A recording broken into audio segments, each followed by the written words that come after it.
Fausty Witches, talking about something specific this time, oddly super specific. Chris, do you know what we're talking about today, or did I not tell you? Fire. No, we're not. Notice all the little sticky things that are kind of like down and like underneath you? There's one pointing up at you, look. What's that? Fire. No, Incense. Chris. Incense. Very close, but no gold star, I'm afraid. I've even got something fancy set up, look, because the technology don't always work, as we know. But I've got this wonderful live display of incense. Oh, lovely. So you know we're serious when we're talking about incense and such today.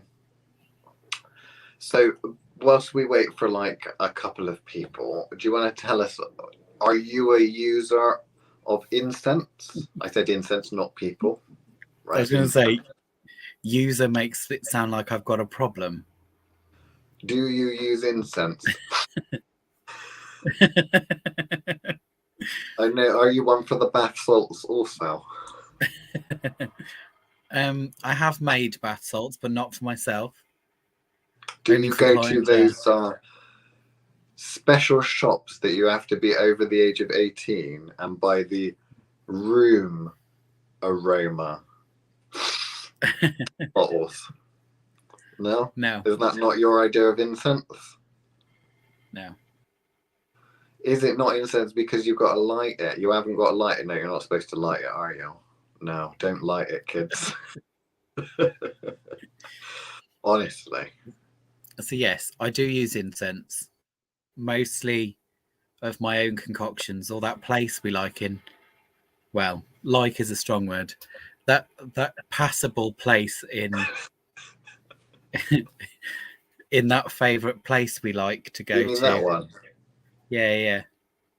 You find it passable because it's made by actual perfumers. That's just passable. Passable from a scent perspective, or passable from a magical perspective?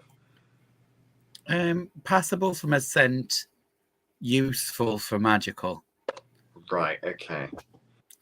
But yeah, from that place. Potent-ish magic, just not great smell. Is that what you're saying? They overuse myrrh and frankincense.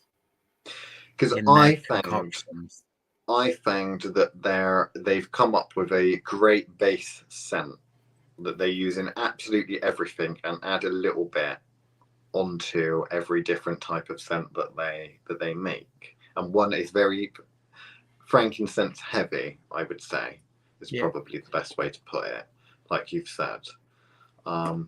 They do sell incenses at those shops over here, and they smell horrible. Depends on what incense you're talking about. So today we're going to really delve into the magical, practical incense making from our perspective as practitioners of the magic in it, right? Magic in it. Now, there's a certain place, a certain place in the UK where you can buy all sorts of things, most of which tacky stuff that is definitely bought from a Chinese wholesaler and then tweaked a little bit, private label slapped on it, and then raised the price up considerably, right? A special place in the UK full of scum and villainy. Moss Eisley Spaceport. You will never find a more wretched hive of scum and villainy. We must be cautious. No, it's not actually Moss Eisley Spaceport. It is, in fact, Glastonbury. Oh, yes, Chris. You've been to Glastonbury before, haven't you, Chris? Yes. What did you think of the shops there? It's a lot of old tat in the same street, but right. But you learn very quickly which places you can buy which items cheapest. But are they still overpriced? Yes, still overpriced, but it is the south of England, so they're more wealthy. Hey, Reggiana's is in the south of England, and you can buy everything you can buy there, but you can buy it for 99p in Glastonbury. Yeah, but that's on the outskirts of Bristol, and let's face it, they're full of scum too. It's not outskirts. That's kind of pretty much inner city or close to inner city. It's like Eastern Speedwell area. Like I said, scum. We have moot visits. The Tuesday night moot and that, and the Wednesday moot visits Rajani because it is so much better a magical occult store than anywhere in Glastonbury, and much cheaper. So we're not talking about a general. That's because it comes directly from India rather than, going to England, then repackaged and repriced. This is true. It is very much a family business, Chris. Yes. It is. Is Kermit a depiction of a toady? Well, Petulant Pixie, Kermit is probably, between you and me and the rest of the people listening, certainly seems to be the sort of man you would go for, doesn't he? Can't figure out what poor Kermit has to do with this. Well, don't worry about it, Michelle. Don't worry. Just let it go over your head. Focus on the real issue today, which is incense, and how you, where's the camera again? Yeah, you there are being conned by some not particularly shrewd talking neo-pagans and some very shrewd talking and nimble Chinese, Japanese, Indian people from far, far away lands that actually make the stuff, right? And then things get imported, right? So incense is something that goes back, I would say, probably thousands of years at this point, definitely thousands of years. You can talk about like the first recorded uses of incense and stuff like that, but at the end of the day, who really gives a shit? All we know is that incense is very popular amongst the magical people nowadays, despite being many other alternatives on the market. For example, essential oils and diffusing essential oils, or those little things that you put the little reeds in, reed diffusers, or then there's rain sprays, there's all sorts of stuff. And yet incense, because it involves like a little cauldron very often and being able to light things on fire, remains ever so popular amongst the neo-pagan and magical communities. It is ever so magical because it involves so many elements, Chris. Well, let's face it, it's all about being atmospheric, isn't it? It sets an atmosphere, it sets a mood, which is why it's so searched and looked after. But also, nothing is quite as atmospheric as smoke, in the sense that something that lights on fire and does a little dance. Those reed diffusers are amazing at setting an atmosphere with scent. They don't really do the other visuals, do they? No, that's very true. Some of the nebulizing diffusers nowadays that operate with the steam, you have got a little plastic or wooden thing, but the steam comes from it. It's not quite the same as sprinkling stuff on what they normally use is saltpeter charcoal discs, which basically they kill you. Okay, there's been many studies done. You're killing yourself by using those. There are better alternatives. But anyway, let's not go too much into that just yet.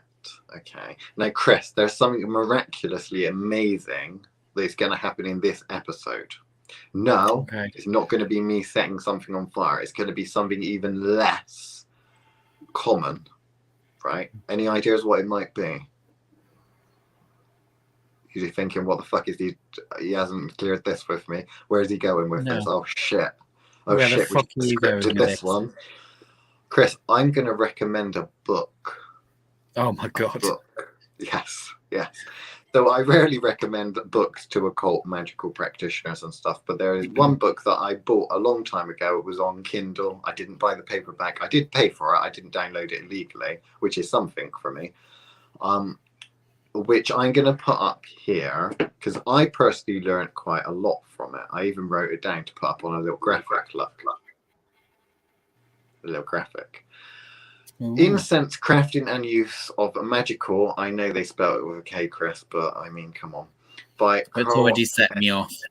Neil. Okay.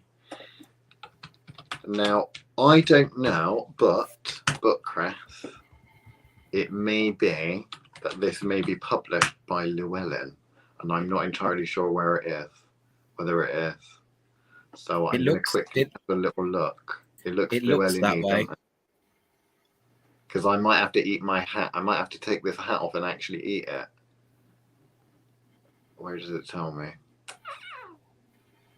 Yes, it's published by Llewellyn. Llewellyn Publications, US Second Revised Edition. So we have found one single book that Llewellyn sell that Liam recommends and thinks is actually good. Are there other better books out there on the subject of incense? However, I'm going to recommend that they download it illegally instead. Right, okay.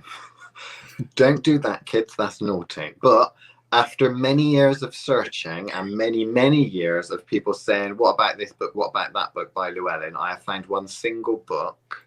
It's the first time that is published by Llewellyn that I recommend, and that is this book, Incense Crafting and Use of Magical Scents by Carl F. Neil. There you go. You can fucking write it down and go and buy it. I don't receive any royalties from it because I'm not Carl Neil. I don't know him either. I'm pretty sure there's some podcast episode things and stuff where he's being interviewed and stuff on YouTube, so you can go and find that out. But he is doing something, Chris, that I'm not seeing in the magical, particularly neo-pagan community, and that is calling fucktards out, right? Because in this incense book, he talks about obviously making incense yourself, but it's actually fucking useful information. Most of the time is, if you've got some oregano, if you've got some rosemary in your garden, grind it up and burn it on a hot coal. The guy actually went into and researched some studies to find, is incense even fucking healthy? All of these priests that keep dying from smoke inhalation and stuff, I wonder if there's something to this. Oh, look. He still wrote a book on Imbolc, though. Hey, it's from Llewellyn, okay? This has taken me, I don't know how many years, probably about over 10 years now. It's taken over a decade, and I ain't that fucking old. It's taken me over a decade to find a Llewellyn book that I could passively say, yes, go and buy it, right? And this is the closest thing to it. Don't spoil this for everyone. But in it, he talks a lot about the charcoal discs. So the little charcoal discs that unite and they stay lit. So one of the important things is that with the loose leaf incense, which is this stuff, okay, so you open it up and it's all loose like, yeah? Loose leaf incense. With that stuff, people tend to sprinkle it on these charcoal discs. Now the charcoal discs, A, have a smell, B, are really bad for your lungs in terms of the toxins they give off. Whether you're doing it outdoors or whether you're doing it indoors, don't fucking do it.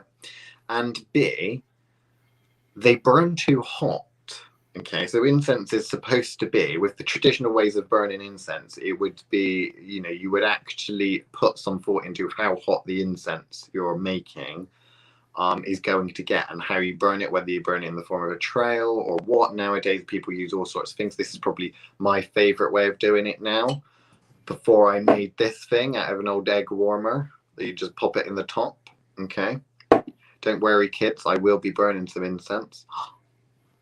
But the heat of the incense, it can't be too hot, okay? It needs to be hot enough. So the really good ones that I have seen, which I don't actually have, is similar to this, but you can actually adjust it up and down. Now, you could potentially take the candle out and adjust the candle, make it, you know, higher, lower, whatever. But the best ones, I think, are tended to be adjustable ones. So with regards to the different forms of incense that you get, the quite common one nowadays for the Glastonbury lot, the ones that think, Chris, they know a bit about magic and frown and look down on those that they think don't, buy loose leaf incense, which is just ground up herbs and stuff, basically. So they buy those. Now, a lot of your average person will buy things like cones. This is a pretty pink cone, look. Fancy. Okay. Now, pretty much any incense recipe you can make, you can use it in the form of loose leaf incense. You can make loose leaf incense. You could make a cone. You could make those little sticks. You can make joss sticks. You can make once you've got your incense recipe, you can turn it into the different forms of incense that you see. Most people I find tend to, when they make their own incense, just go with this, because if you're going to the rigmarole of making your own incense, very often people will invest in a 10 bloody pound incense burner to sprinkle it on. Okay, it's generally people that don't really use incense that much, or want to go and do something when they're camping or something like that, and they don't want to bring equipment, might get some of these little where's the camera? There it is. These little thingies. I'll put on that one. Right. This is actually backflow incense, which is a whole nother thing. But some of the most ancient forms of incense, Chris, is that thing that we're planning on experimenting with. Is it Kefi or Kaifi? How does one pronounce it? Kaifi. Kaifi. I've been given some Kaifi. I think you've got some that someone else has made as well, haven't you? But we haven't made our own yet. Well, this one's the that's the Star Child one. I think. Is it nice? It's all right. So our friend Lady Poison, she made a batch, and I've actually got a real life batch of hers, which is that a bit more of a traditional approach, is like a ball, isn't it, or a pellet or something like that. So that would be what it would actually more than likely have looked like thousands of years ago. Star Child don't make that sort of incense, so it comes in a pot loose leaf. Okay, this is a genuine Lady Poison, which you can look on eBay. I'll auction it off for £1,000 or something. No, I'm gonna burn some. I've taken a little nugget off. Look, it looks like a little turd, but it's not actually turd. She does assure me of that. And it doesn't smell of turd, which is good. Unless she's lying to me, in which case I'll wash my hands afterwards. Both my hands physically and my hands of her for giving me a turd in a bag and saying that it's some sort of special homemade incense. So, I don't know if we've got any questions as of yet. I thought I was just doing it wrong with the stupid charcoal discs. In mind. Right, okay, so yeah, so with the charcoal disc, don't use the charcoal disc. So the simplest way of doing it nowadays that I tend to find is, if you've got loose leaf incense, is to use one of these things. So with these, all you do is you get a little candle like this one. Obviously you don't have to use the candles me and Chris make, but they are so much more magically potent. These are one of the little marbled candles that we make, right? So all I'll do is I'm going to light the little fucker, okay? This is when it doesn't light, doesn't it? And I'll pop it in, okay, inside. So you can see it inside there, yeah?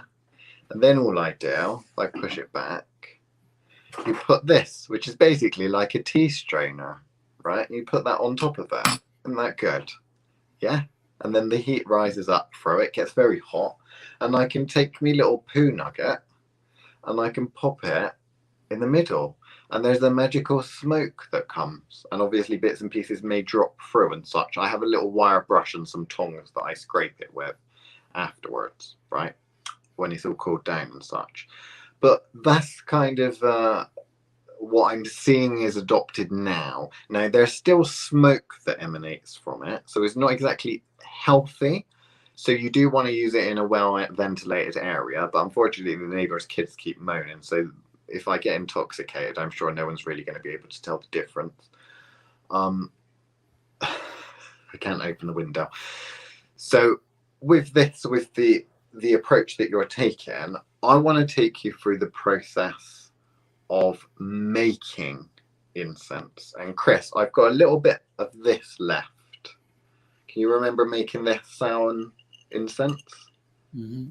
Right, that smells lovely actually, that Lady Poison incense. Smells quite good. It won't smell as good as ours when we make it, because we've got to upstage her now. Hence why I was very insistent that she give me some.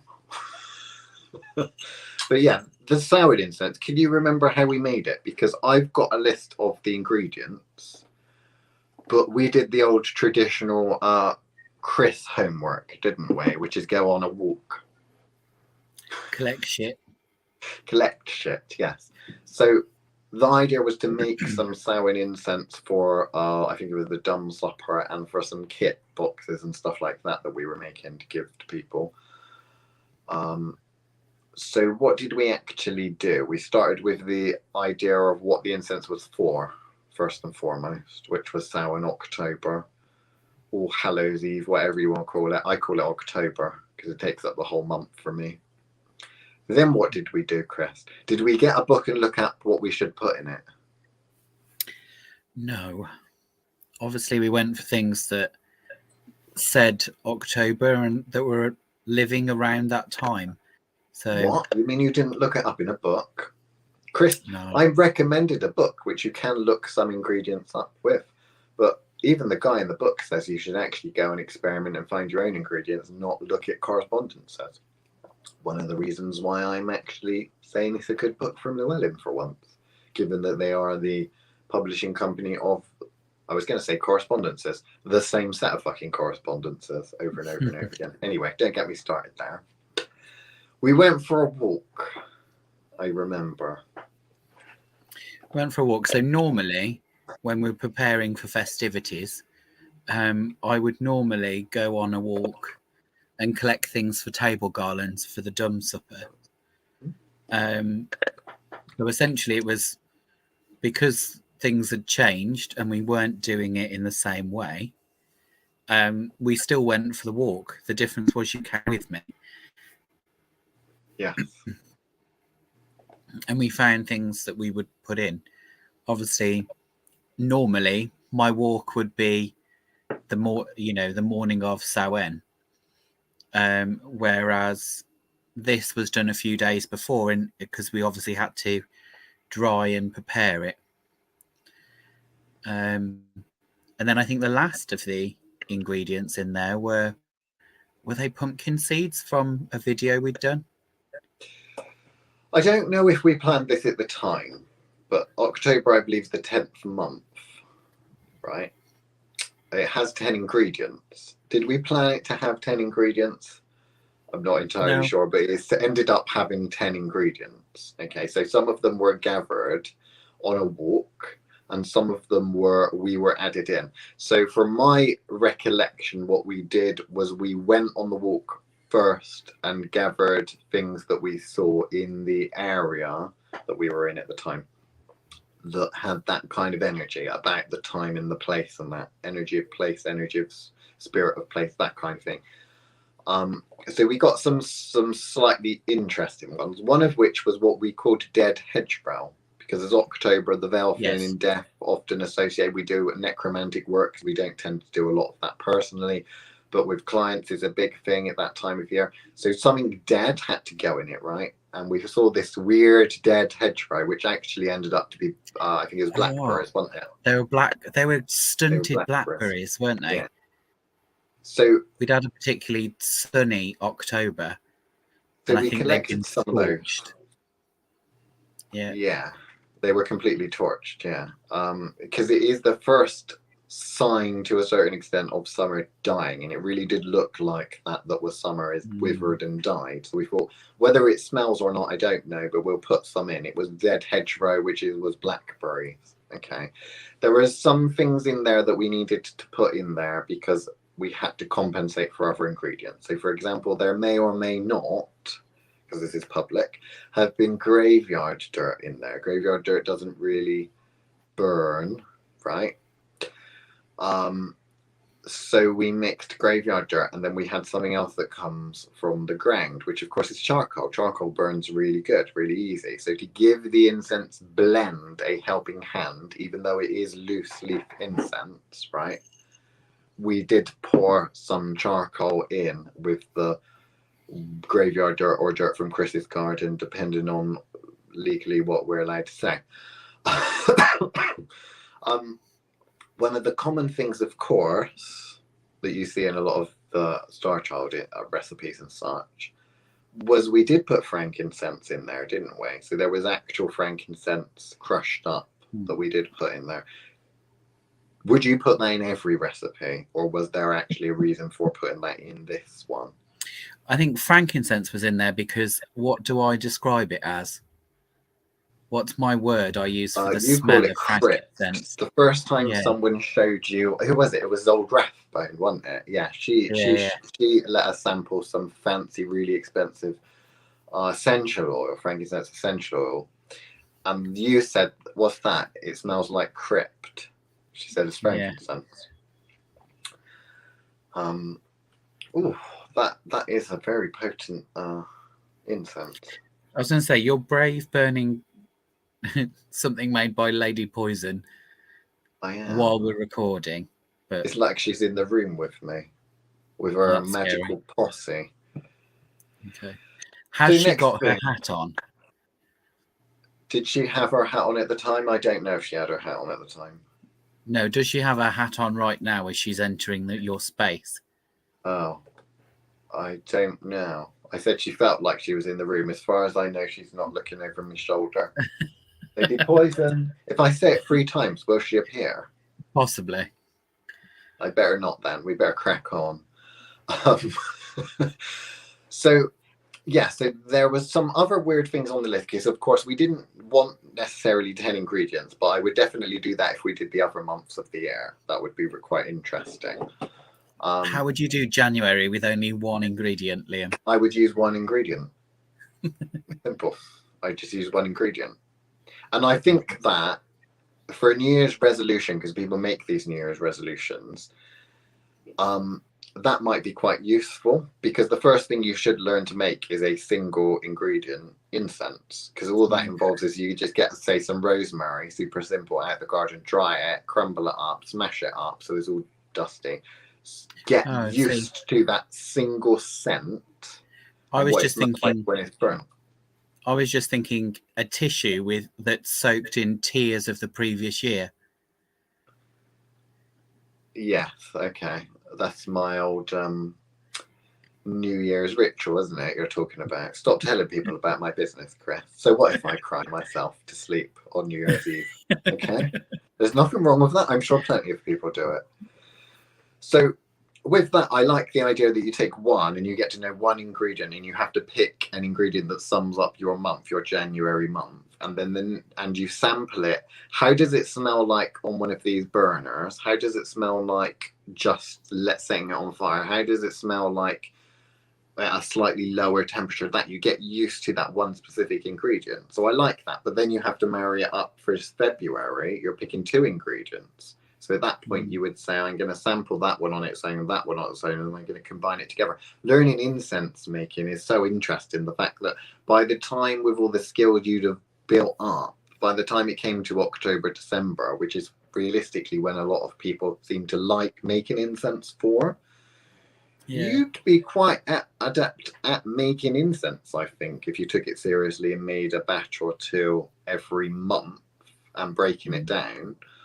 But anyway, there was other things in this ingredients that we didn't get on our walk, because we had certain things that we felt, we'll add that, but then there's, we're not necessarily going to make a batch of incense with just all of those things, because it might not necessarily smell good. So there were some things that we put in there for a symbolic kind of approach. Now, cedar wood was one of those things that we put in, because it's listed as it smells like death when you burn it. You think it smells like death, cedar wood, when it's been burnt. So if it does remind you of that thing, why would you not necessarily include it? You probably would include it, even if it's just symbolic, unless it counteracts with or gets in the way of other ingredients, which if you've used cedar wood before, you're not necessarily going to have a problem with that. Other things that were a little bit more stereotypically witchy, things like hawthorn, berries and leaves, and wormwood. Wormwood's stereotypically witchy. Even on the films and stuff, they have like wormwood labeled in jars and stuff, on like Harry Potter and that, I think, or bed knobs and broomsticks. Dragon's heart liver and all that, poison dragon's heart liver or whatever it is. But hawthorn, obviously, you can think of it helps the witch for flight in hedge ride and stuff like that. So you're thinking a little bit of the psychic in that. So you're kind of, to a certain extent, thinking okay, I know I want this incense for October to sum up October, but what am I actually going to use it for? When October, there's a lot of necromantic work going on. So some of this may be used in a necromantic ritual or that sort of a setting. So having some psychic spirit allies in there, in that mix, working as a group, may be of benefit in some way, shape, or form. Even the cumin that got put in smelled quite nice. It gave a nice contrast physically to the smell. But what was it? We put something soppy like warms the heart, which is great when reaching out to loved ones past. But yeah, that's one of those things. We did put pumpkin seeds in as well. I remember that was one of the ingredients. But all the kits where we send these things out to people, we actually put the ingredients list in. So, because it really pisses me off when people are selling things, and I suppose they're trying to protect their business and that, but they don't give away the formulas for it. And I'm not one that I always give away the formulas for things, not just from a herbalist perspective, because if someone's fucking allergic to it, you know, but also from the perspective of, you know, I think it's the thing to do. You know, I think you should. Because it baffles me, particularly because with Star Child, it's a case of going, well, actually, you are going to breathe this in while it's hot. Yes. Surely, you know, as they are perfumiers, you'd have thought that would have been kind of like the main reason to begin with. You'd want to list those things because they would in their own profession. So why it doesn't matter then? The other part is, even if you give the ingredients, it's not like you give the quantities or the ratios. No, you don't You're give the just quantity. giving a list. You give the list, although technically I know with herbal remedies it needs to be in the order of quantity. So you don't give the exact quantity, but the one at the front will be what is comprised mostly of. So I think that you should always put the ingredients and list the ingredients and stuff. But let's be fair, if you're shopping in Starchild, you won't be making your own incense, will you? No. Most of the time, you know. So in terms of making your own incense blend, I think it's a amount of blends. You need to get used to doing it. I don't think it's fair, or I wouldn't, if I was making something for the first time, think I'm going to do this year. I'm going to make some incense for Samhain or for this specific ritual. Don't make one recipe. Okay, you've got a specific purpose in mind. Make a couple of recipes, one simple, one somewhat not simple. So the simple one might have one ingredient in it. The not so simple one might have two, maybe three ingredients. And then you can go to town all fancy like with the third one. Okay, because it is about, to a certain extent, like any craft, incense making, is about hours served. So hours that you've actually spent doing it and experimenting with it is super important. I don't recommend getting the information from the book other than if you're looking up whether something is toxic or not. I also don't recommend randomly, just because my mercurial nature is coming out, I don't recommend going and just picking something before you see what it is. I am one for, it's important to identify and understand the energy that you're working with before you add it to the list. If you want to go and pick something if you take the precautions, but before you start eating it and making remedies out of it or making incense out of it, right, understand the nature of the thing you're dealing with. You should be working with each of the ingredients in your incense, magically speaking first, even if you're just getting to know it on an energetic level, psychic level, before you start putting it in. Okay, I would go so far if you're doing kitchen magic, like some people like to do kitchen magic and make spell work with teas and soups and various other bread, that kind of thing. Remember that idiot that ate their own poison bread that time, Chris? Honestly. with that kind of thing, really get to know it first, because I don't think it's necessarily spoiling it. There's one thing to be said about, well, okay, looking up all of the ingredients of something or that specific tree and its metaphysical properties and such, and then go in and, oh, look, I feel this from it, I feel that from it. Well, the fucking book told you that. I'm not talking about that. I'm talking about understanding whether, A, what the fuck is that thing, being able to identify it first and foremost, and B, is it dangerous? So you need to be handled with care. Okay, and then the next thing is the process of fucking getting some. Okay, so you need to go and get some of that thing and dry it out, which will teach you itself. Just going and chopping some fucking rosemary from the garden and bundling it up and drying it will actually teach you something about it. It's very weird. People wouldn't think that, but it really does. Okay, particularly if you've done that and then you've taken something else, calendula. The differences between things, how they dry out, how they behave, you know? How they dry is different. You know, if you're drying flowers compared to drying something that's woody, you know, and the biggest problem with something woody, a lot of them won't burn while they're fresh. So, you know, sometimes you need a cure period for a wood to cure long enough for you to actually be able to burn it, which means you're sacrificing necessarily the scent over time, because it may smell great when it's just freshly cut, but the oils might not hold. So, do you use a dehydrator or dry in the oven? So I would either use a dehydrator. So for the one that we made in October, we used a dehydrator partly, but because some of the stuff wouldn't fit in a dehydrator, what we did was we put it in a cauldron and lit a candle underneath it, so the cauldron didn't get too hot but was warm and warmed it all up, basically dried out quite quickly. So the reason why I say dehydrator, if you need it done quickly, use a dehydrator. If you can afford to wait and have the space, don't. We have a, let's say it's a vault. We have a vault where we keep stuff, right?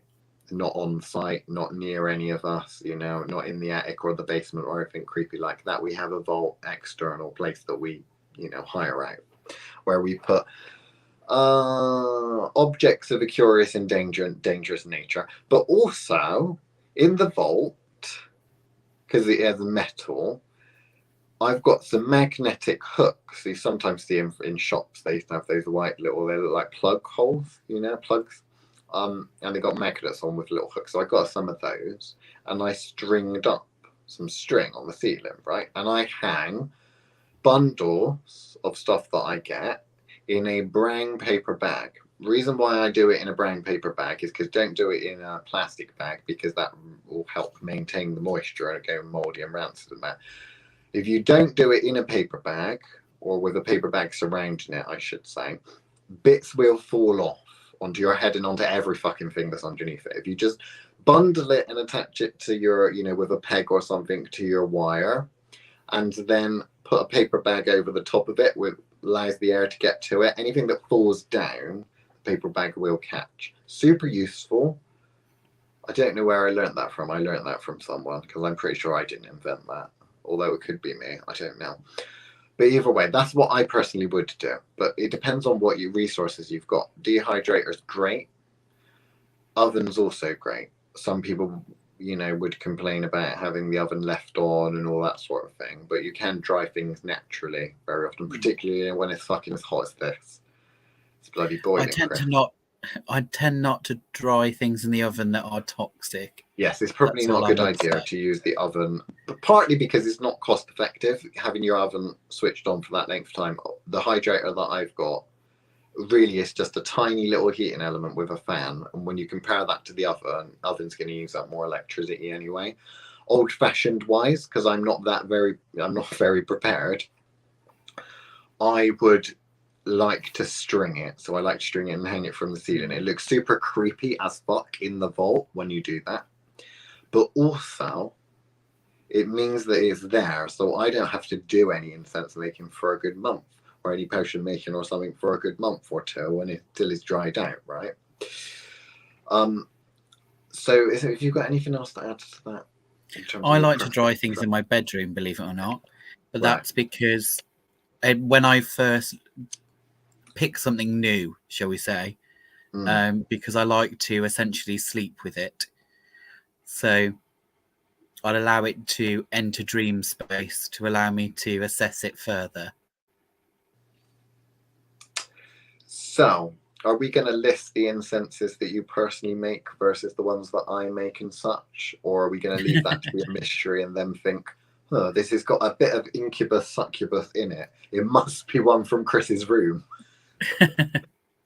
No, these are ones that I study for my own uses. So these aren't ones available from the Thoth Witchcraft shop. Oh no. You know how very careful I am about allowing people to sample my flavors, my essence. Yeah, we'll call it that. Yeah, okay. Moving on swiftly.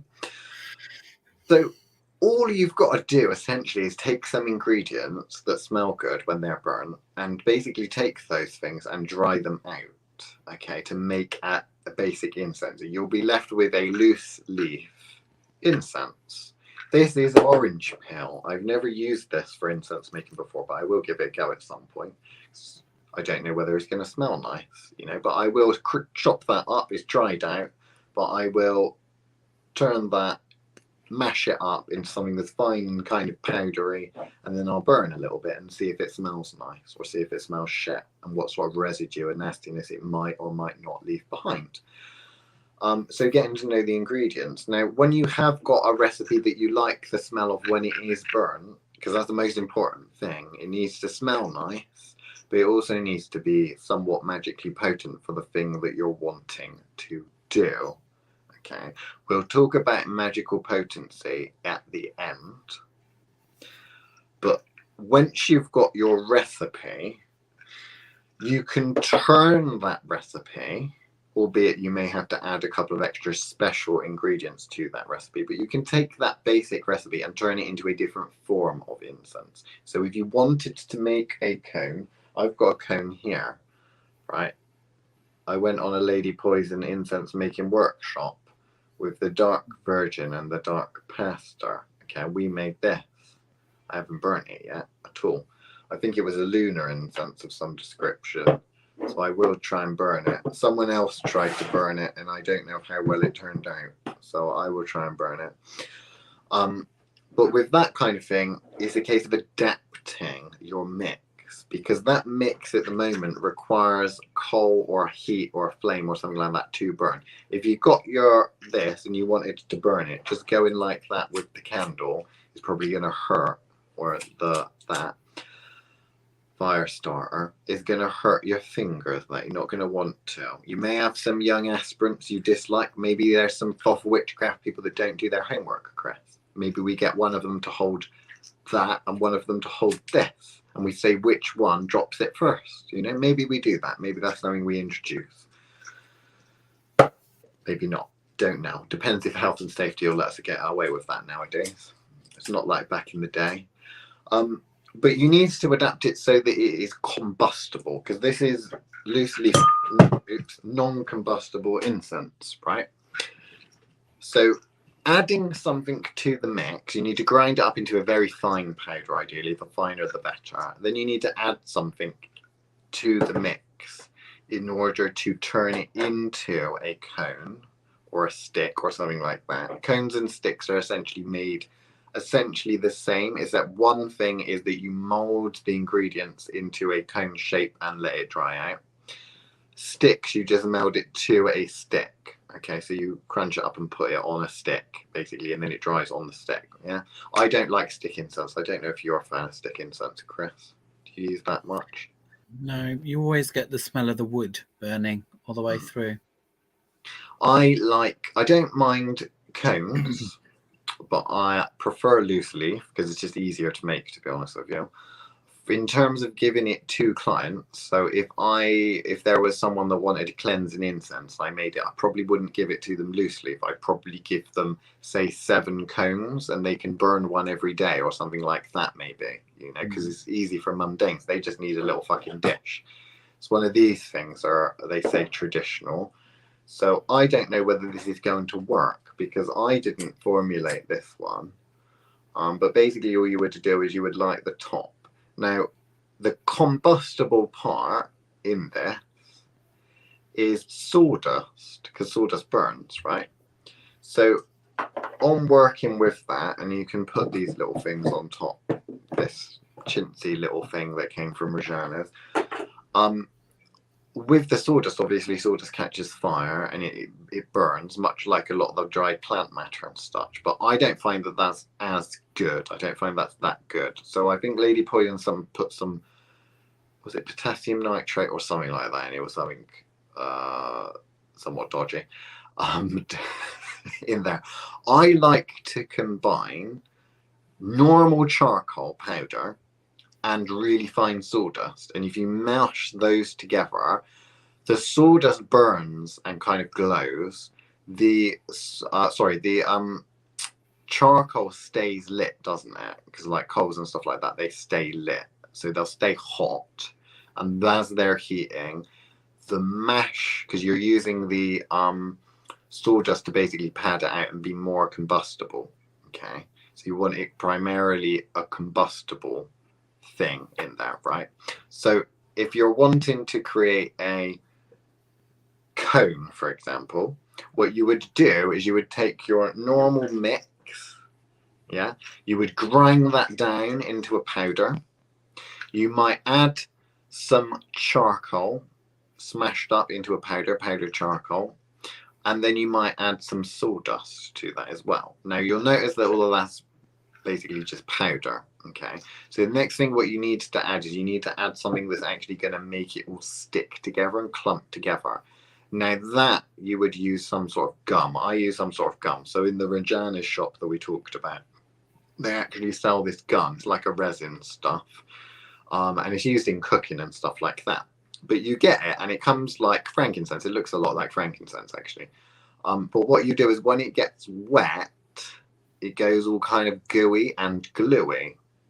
So what you would do is you'd grind that up, put some of that with your mix. So remember, you've got your main mix, you've got your charcoal powder, and you've got your sawdust, and then you've got some of this gum, which you'd mash up and put with that. So you've got your big mix now. And then what you do is you'd get something liquid. So you wouldn't use essential oils or anything like that. What you would normally use, I like to use red wine. Because I'm given red wine every now and then, I don't drink it. So, and it's kind of, there's something about wine. There's something about red wine, magically speaking, in terms of adding to this kind of thing. I quite like it. I find it works quite well. It looks cool, like a blooded kind of meth as well. It's the kind of thing I go for. And mixing that together a little bit will basically make that gum go all gooey and gluey. And then what you do is you'll roll it up. So you could roll it up into a ball, for example, like the Lady Poison did with that one. Or you can form it into little cones and then leave them to dry, because then obviously the liquid, it will evaporate, will dry, and then you'll be left with that little incense cone.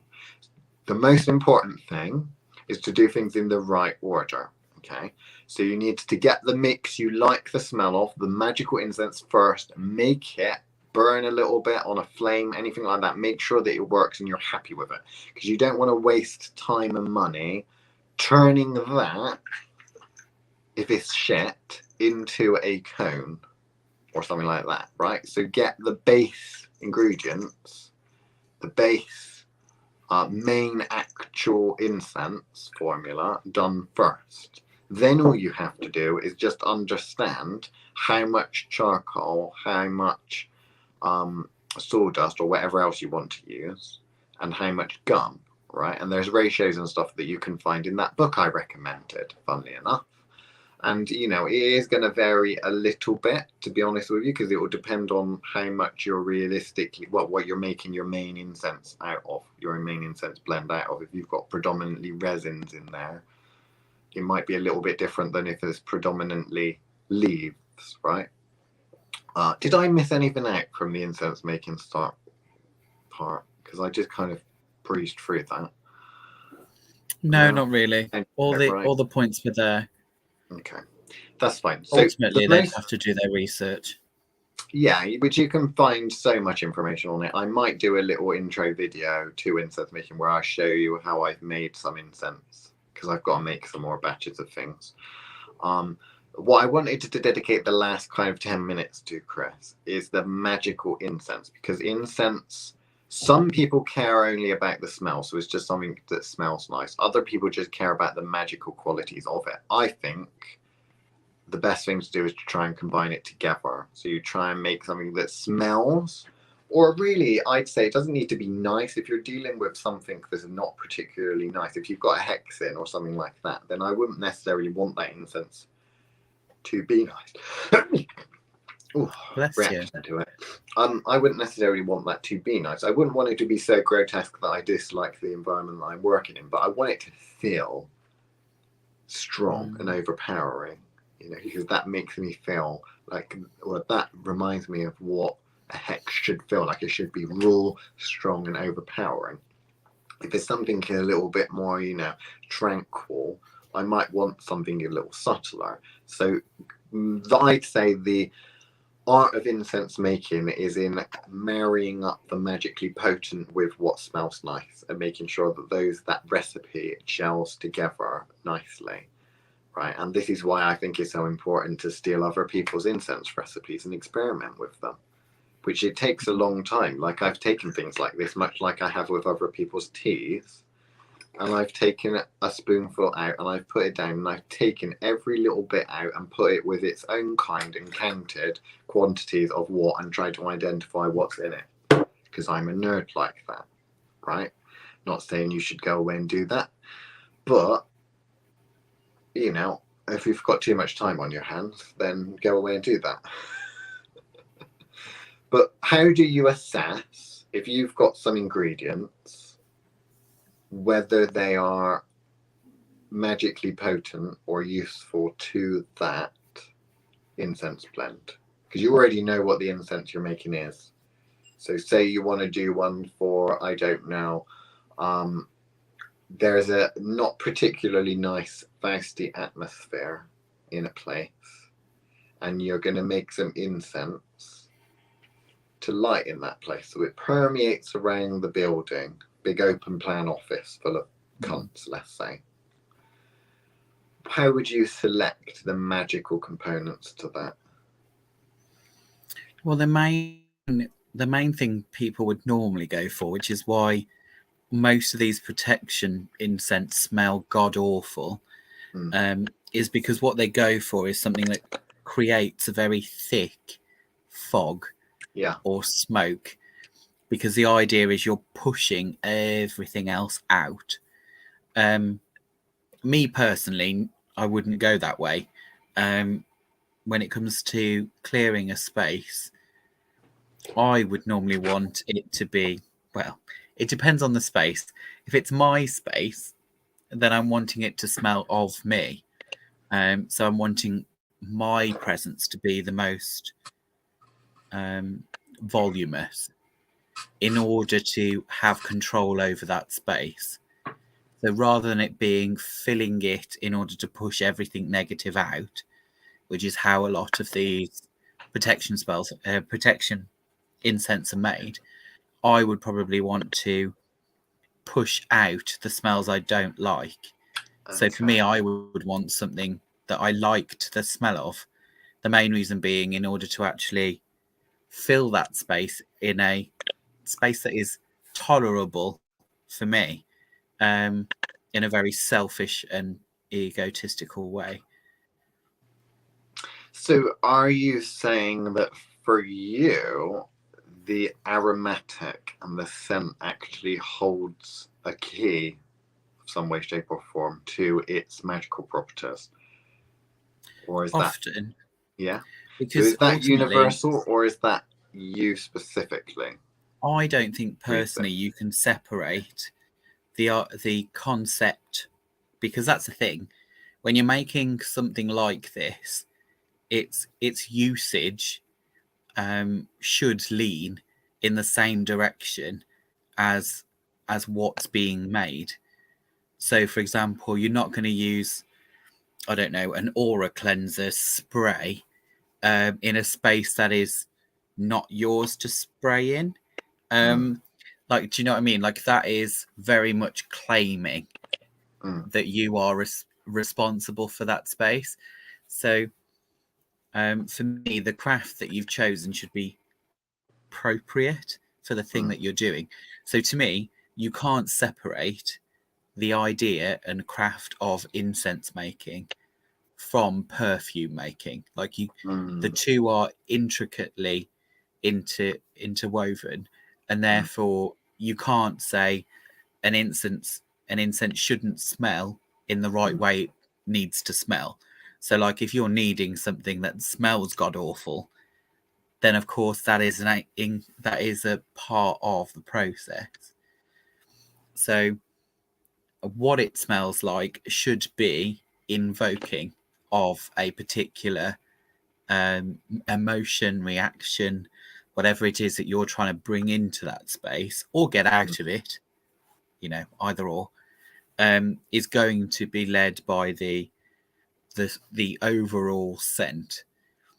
It doesn't mean that you couldn't include ingredients in a very mercurial way, rather than this Venusian way I'm talking about, in a mercurial way of saying, okay, these key ingredients need to be there because I need their potency. So, but you'd use them almost like in a homeopathic way, where you put a representational amount in. So it's not going to change the smell, but their presence will change the magic, if that makes sense. So, like the graveyard dirt that may or may not be in that used for necromancy. Yeah. It's not so going that to part of smell it, nice or even burn, but Yeah. a trace amount of it is still there in spirit. the same way that you can't have an incense that doesn't burn if you're planning to burn it. So ultimately, there is going to have to be a combustible amount there, an acceptable level of combustible amount, ingredients, in order for it to burn. Like, so you can't remove the kind of mercurial part of weights and measures. Like, it has to have a certain percentage of it to burn. Equally, you don't want too much combustible that it burns too quickly.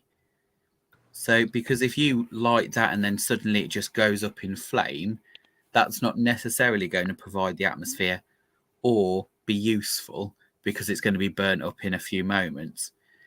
So for me, the perfect incense will not only burn and release a scent at the right rate, it also will last as long as you need it to. You imagine what a lot of these incenses were used for, were creating sacred space or creating particular types of space are there. So if that is not something you're going to want to be over in 2 seconds, you're going to want that slow burn, that slow release of that particular essence, shall we say, to use a perfume word, essence of that space. So I think that for me will always be like, not to be overly Venusian about it, but essentially that space needs to hold it, and therefore the full painting needs to be realized. It can't just be an aspect of it. So we have an interesting question, actually. We'll make this the last question because we haven't got much. Can incense used as a portal to the astral or other realm? Technically, I mean, is what would govern incense? Stereotypically, people would say that incense is covered by the element of air. When you look at portals or stuff like that, scrying and that, a lot of the time is used with water being a portal, right, too. There is a specific name for divination through incense. I think it might be libnomancy or something like that. Libnomancy. Something like that, where you're basically staring at the smoke and seeing shapes and patterns and that kind of a bit like looking at cloud formations. Yeah. I would say that one of the probably underestimated things with some of the ceremonial people is evocation. So trying to summon a spirit, give a spirit a physical, corporeal kind of body to a certain extent, summon it into the room. Now, I've seen that some ceremonial magicians will use a black mirror and then they will put incense in front of it. This one, if you burn your incense underneath here in this little dish at the bottom, and then you put a crystal ball over the top of that, as the incense burns and the smoke goes up, it kind of wraps itself around the crystal ball. It gives an interesting, weird effect, optical illusion on the eyes. People will scry into that. There is a specific person whose name I can't remember who is quite famous for discovering that the triangle of manifestation in some of these old grimoires, rather than being on the ground, they're supposed to be on a tripod up. So the triangle is there in front of it with incense there and people behind holding the candle. So the candle flames. It gives a very strange effect that you can see movement and figures in it. I would say I don't like that approach. But if I was to do a ceremonial magician's approach and I wanted to do an evocation, a spirit manifestation of some description, I'd say incense is to a certain extent governed by the element of air. Therefore, the element of air is going to be what controls the form. So to give something a body, a spirit a body, one could do that. If you got some of this and produced an incense for a specific deity, spirit, whatever it is, and it's something that attaches quite well to an airy kind of energy. If you burnt some of that or poured some on top so that the smoke billowed out of that, and you did that outside, when you do an evocation like that, then technically speaking, in my experience, what should happen is the air should be the carrier of that spirit. So what you can find is some weird, cool effects of the smoke is burning. When you do the evocation, what happens is the wind catches it and wafts it, and it kind of goes and might go around and twist like a snake. Okay, and when you look at that, very strange things can happen. I'm not going to share it any more than that. I think that you should maybe go away and try it yourself because we are out of time. Was there anything else, Chris, that you wanted to cover for the incense one? No, not particularly. My answer, the same for the kind of portal arrangement. I think, yes, there are lots of elemental access points for different kinds of portals. We naturally go to the water one. I think, though, air isn't a bad one. You know, I mean, people use any of the elements for basically scrying or trying to use them as a portal. I mean, people say I don't really use ground or anything like that, and yeah, I've seen people do evocations and things like that at the front of a cave where you can, it is literally is a portal into the underground, into the underworld, and it is pitch black. But when you look at it, you think there is something in that. I can see something moving the fuck around in that fucking cave. Most of them too scared to go in, you know.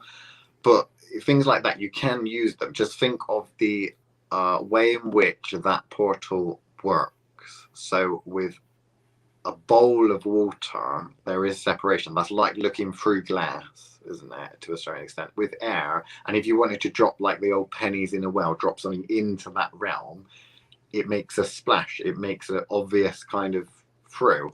If you were to get and push something in through a portal through air, are you going to throw that into an incense, you know, through the smoke?